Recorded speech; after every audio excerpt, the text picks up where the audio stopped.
Yeah, my name is Rahul. I am a telecoms engineer working in Dubai since 2002.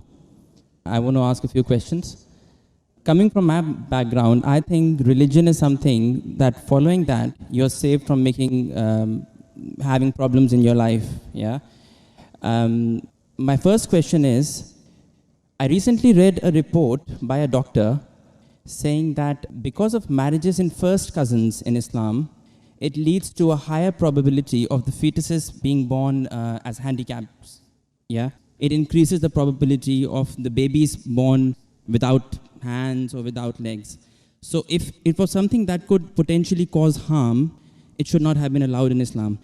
Another point I would like to add to the same question is, recently I suffered a little bit of a BP, and I went to the doctor, and the first thing he said to me is that stop eating red meat, which is again allowed in Islam. So I would think that if these things could be harmful to the human body, these should not have been allowed by who has created us.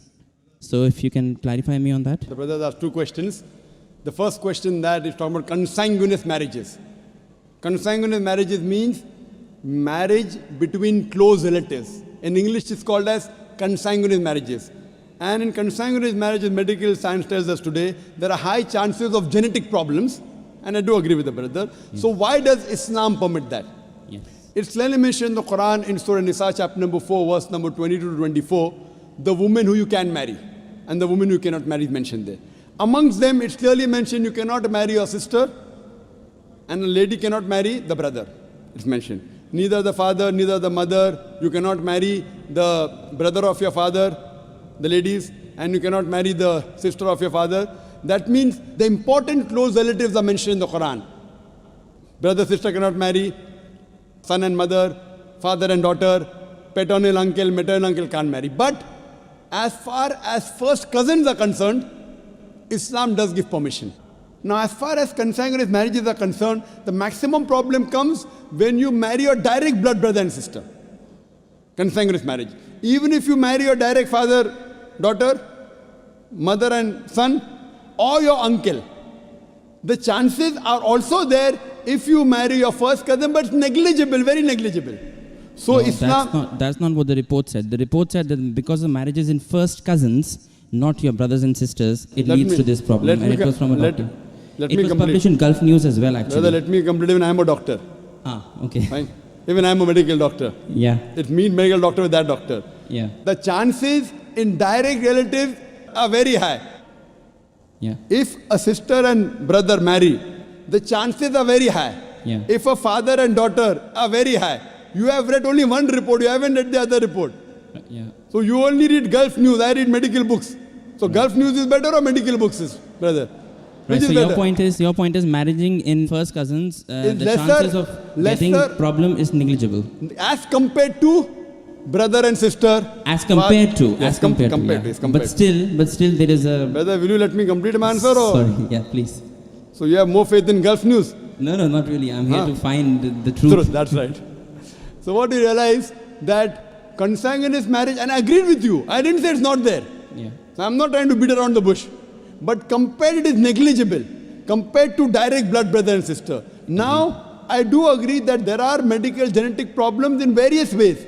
But this report is there when you have continuously generation after generation. According to Dr. Ahmad Zakir says, the Prophet said, do not marry first cousins generation after generation. If you do it once or twice, it is no problem. Yet, even if you marry not cousins also, you can get a problem. Do you know that? Yeah. So that doesn't mean that you stop marriage only. Right. So there is a hadith which says that do not do it generation after generation. Yes, but otherwise, generally there's no problem. Right. Fine? Okay. So coming to your second question. Yeah. You went to a doctor and you said you had high BP. Yes. Doctor said you have red meat. Yes. So why does Islam allow red meat? Yes. You know, my friend went to a doctor and doctor said you have diabetes, don't have sugar. Brother, why do you have sugar? Right. Why? Don't have sugar. My friend went to a doctor, doctor said you have diabetes, don't have sugar. Brother, do you have sugar? Yes, of course. Why you have sugar? Stop having sugar. Yeah, but we can live on vegetables, easily possible. Can you live without having sugar? Can you live without having sugar? Even vegetarians have sugar, brother. Yeah. Are you educated? Yeah. MashaAllah. The problem is that person had a problem with his pancreas. Yeah. In the pancreas, there are islets of Langerhans which break down the sugar. Because my friend had a problem in the pancreas, he could not break down the sugar. Therefore, the doctor said, don't have sugar. Right. If you have some problem of red meat, you should not have red meat. Others can have red meat. Right. Yeah. The Quran says, a general statement Quran says, eat what is halal and tayyib for you. There's a verse in the Quran, eat what is halal and tayyib for you. For a person suffering from diabetes, sugar is not tayyib. So according to the Quran, a person having diabetes should have less sugar. It's a general statement. Eat what is halal and tayyib for you. That means certain things which is good for others may not be good for you. But there are certain things which are bad for everyone. Alcohol. Alcohol is bad for everyone. It is prohibited for everyone. Pork is bad for everyone. Therefore, pork has been prohibited for everyone. What you realize, certain food, because of the way your metabolism is made, because it's a problem for you, doesn't mean that everyone should abstain from it. Hope that answers the question. Sure.